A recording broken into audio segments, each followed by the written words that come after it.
वाराणसी में कोविड को देखते हुए अब की बार एक ही जगह से सारी पोलिंग पार्टी को ना रवाना करा के 5 अलग अलग डिस्पैच सेंटर बनाए गए हैं, जिनमें 3 ऐसे डिस्पैच सेंटर हैं जिनमें 2-2 विधानसभाएं लगी हैं और 2 ऐसे हैं जिनमें 1-1 विधानसभा लगी है। अधिकतर सारी पोलिंग पार्टीज़ ने लगभग 90% से ऊपर सारी सामग्री ले ली है और 60% के आसपास पोलिंग पार्टी डिस्पैच सेंटर से बूथ के लिए रवाना भी हो चुकी हैं। आने वाले आधे घंटे में हमारा टारगेट है कि सारी पोलिंग पार्टीज़ को 2 बजे तक रवाना कर दिया जाए ताकि 3 बजे तक अपने अपने बूथ पे वे लोग पहुंच जाएं। वाराणसी में पूरे 3371 पोलिंग बूथ बनाए गए हैं जो 8 विधानसभाओं में हैं और 1238 इनके केंद्र होते हैं। सभी जगह पुलिस फोर्स की व्यवस्था है, हर केंद्र पे सीपीएमएफ की भी व्यवस्था है जहां सेंट्रल पैरामिलिट्री फोर्स मौजूद रहेगी और इनको देखने के लिए सेक्टर जोनल मजिस्ट्रेट्स की भ्रमण व्यवस्था भी लगाई गई है।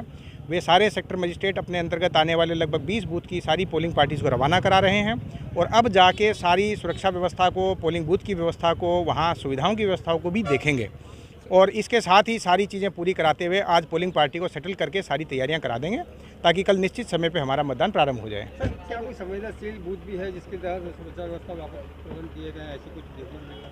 वाराणसी में 3371 में से 533 ऐसे बूथ हैं जो संवेदनशील हैं।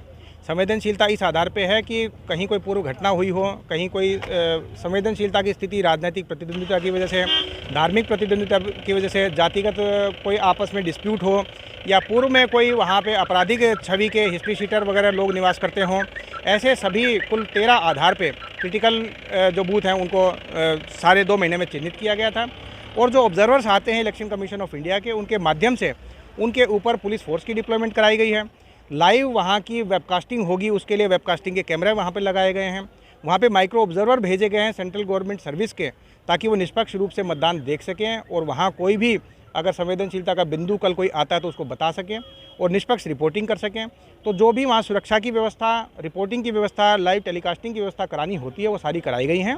साथ ही जो क्लस्टर मोबाइल और थाना मोबाइल पार्टीज़ वहाँ भ्रमण करेंगी जिसमें सीपीएमएफ और पुलिस पीएसी के लोग रहेंगे, उनके रूट चार्ट में भी ऐसे सभी बूथ्स को डलवा दिया गया है ताकि वे भी इन पर लगातार भ्रमण करते रहें और कोई भी संवेदनशीलता हो तो तुरंत उससे निपटा जा सके। सर, महीनों मॉडल बूथ की बात भी हो रही है, तो कितने विधानसभा में कितने ये सब बनाए गए और किस तरह की व्यवस्थाएं हैं?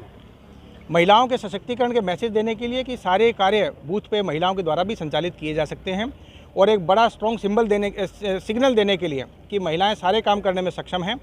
हर विधानसभा में 2 महिला बूथ बनाए गए हैं, कुल 16 बूथ बनाए गए हैं जिनमें सारी पोलिंग पार्टी की सदस्य महिलाएं ही हैं।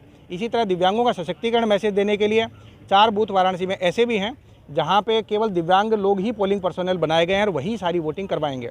तो ये 20 बूथ सशक्तिकरण का मैसेज देने के लिए हैं और इसके अलावा मॉडल बूथ भी बनाए गए हैं जिनमें साज सजावट की गई है, टेंट वगैरह, चेयर वगैरह लगाई गई हैं, पीने के पानी की व्यवस्था, अखबार की व्यवस्था, सेल्फी पॉइंट की व्यवस्था की गई है ताकि लोगों को आकर्षित किया जा सके कि वहाँ ज़्यादा से ज़्यादा पोलिंग हो। सर, महीनों से जिला प्रशासन लगा हुआ है, ज़्यादा से ज़्यादा लोगों को वोट करने के लिए अपील कर रहा है। 2017 से तुलना अगर हम कर लें तो लगता है आपको कि एक अच्छा रिस्पांस मिलेगा इस बार 2022 में?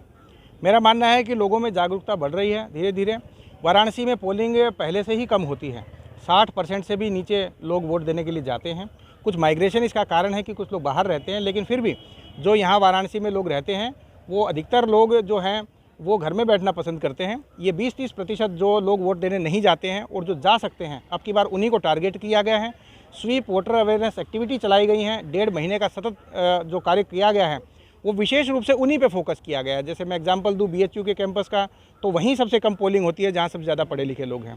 डीएलडब्ल्यू का कैंपस है जहां इंजीनियर लोग रहते हैं, बहुत अच्छे सैलरी वाले लोग रहते हैं, वहाँ पोलिंग कम होती है। कैंट विधानसभा में जहाँ अच्छे आर्थिक स्थिति के लोग हैं वहीं सबसे कम पोलिंग होती है। 53% के आसपास कैंट विधानसभा की पोलिंग हुई थी पहले। उन एरियाज़ को विशेष टारगेट किया गया था। हर विधानसभा में 100 बूथ ऐसे ढूंढे गए थे जिनकी पोलिंग कम होती है और उन्हीं पे हम लोगों का फोकस है कि वे लोग तो वोट देने के लिए ज़रूर आएँ। इसके अलावा भी सभी बूथ्स पे ये अभियान चलाया गया था। अब हमारा आज का जो विशेष फोकस है वो ये है कि कल किस बूथ पे वोट डालना है उस बूथ की जानकारी प्राप्त कर लें।